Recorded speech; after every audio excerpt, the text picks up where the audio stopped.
thought that he always wanted to be in the police.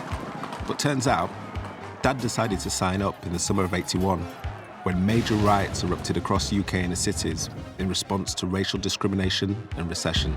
As Dad was on his way home one night, he became a victim of the racist policing that had contributed to the riots.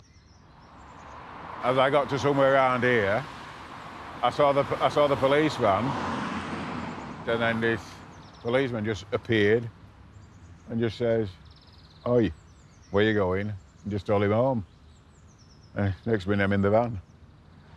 So did he read your rights or anything? Or did... No, he didn't tell me nothing. I didn't know what the hell was happening. I've never had any involvement with police in my life. I was really now getting upset about things. My small group of friends, by the same token, we're all of the same mindset that we want to see a change. We need a change not only for us, but for the whole area that we live in.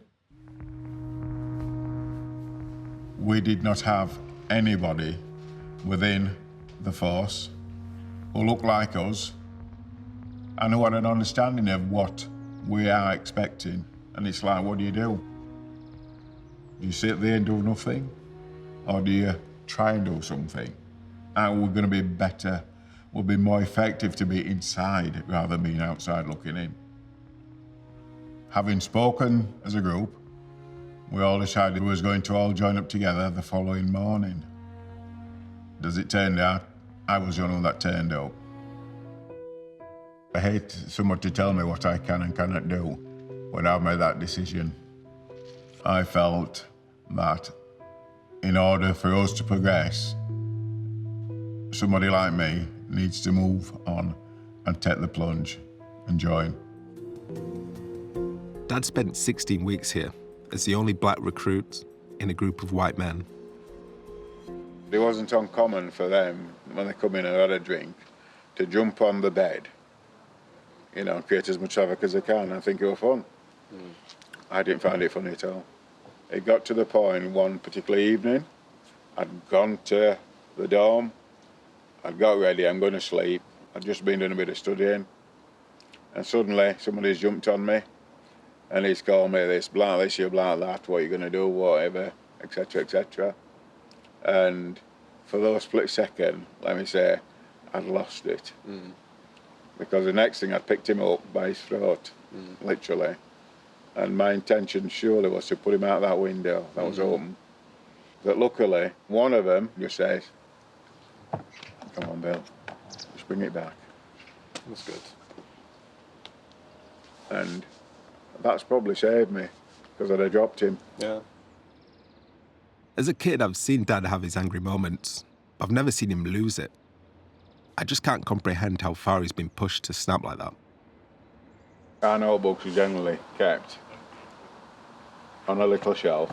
Now, when we came in the morning, I went and I couldn't find mine straight away, which is odd.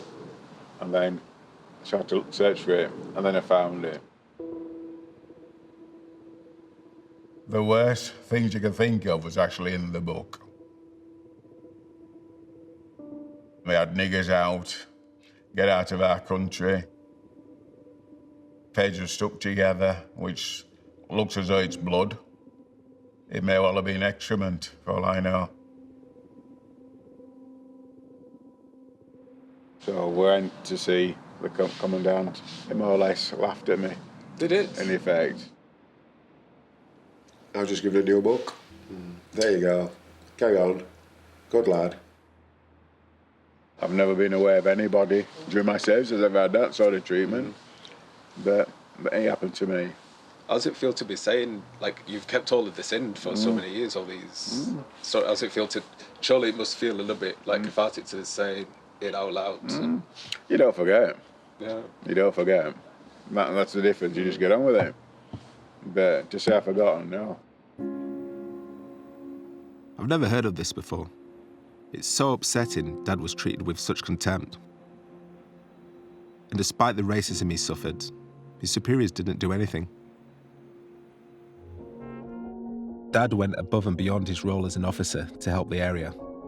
But at South Yorkshire Police, his efforts weren't being recognised, and he was feeling increasingly isolated. didn't feel as though I was actually being involved in a lot of what's going down. I'm getting it like secondhand. I've heard a little comment from our inspector at the time about trust. How can I trust you? You know, you stand out. To me, that's the biggest kick in the teeth you can get.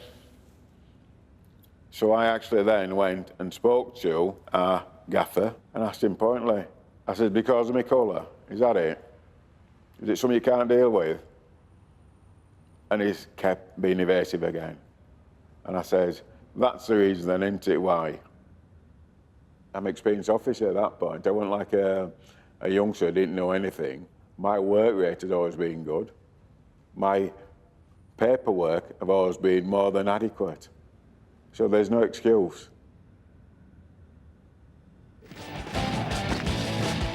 While racism within the force meant he was considering leaving the job he loved, out on the streets, he was deployed to protect racists and fascists. Which side am I on? Because I'm not on the side. But I have to be mindful as well that there be people in the community that'll say, what are you doing there? Why are you protecting them? The job dictates that you do it and you just go and do it. But it doesn't stop you from thinking about, is this what I really want to do?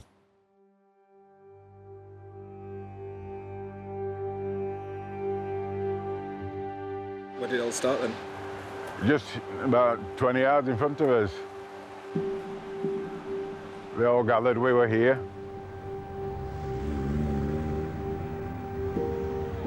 There wasn't a massive amount of numbers to begin with, but as the march set off, more and more seemed to join.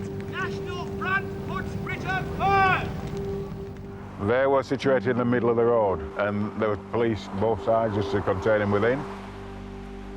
As we walked up nice and steady, bit of noise, not too much. Yeah. And then, as we got here towards where the market were positioned, the protesters against National Front became more evident and a much bigger crowd. National Front is Nazi! And they gave a good voice to challenge the Front's message. Move forward, comrades! The Front, when it all started, were quite buoyant, and suddenly they started shrinking.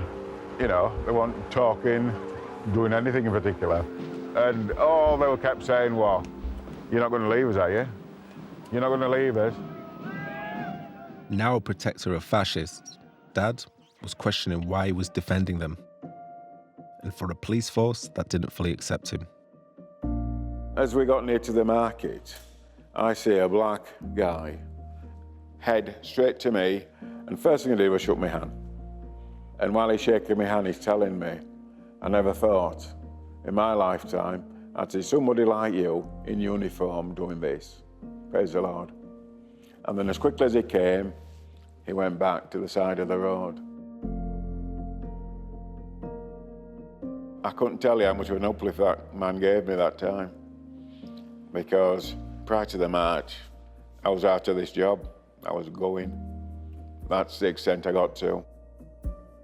When somebody like that says that to you, it means a lot.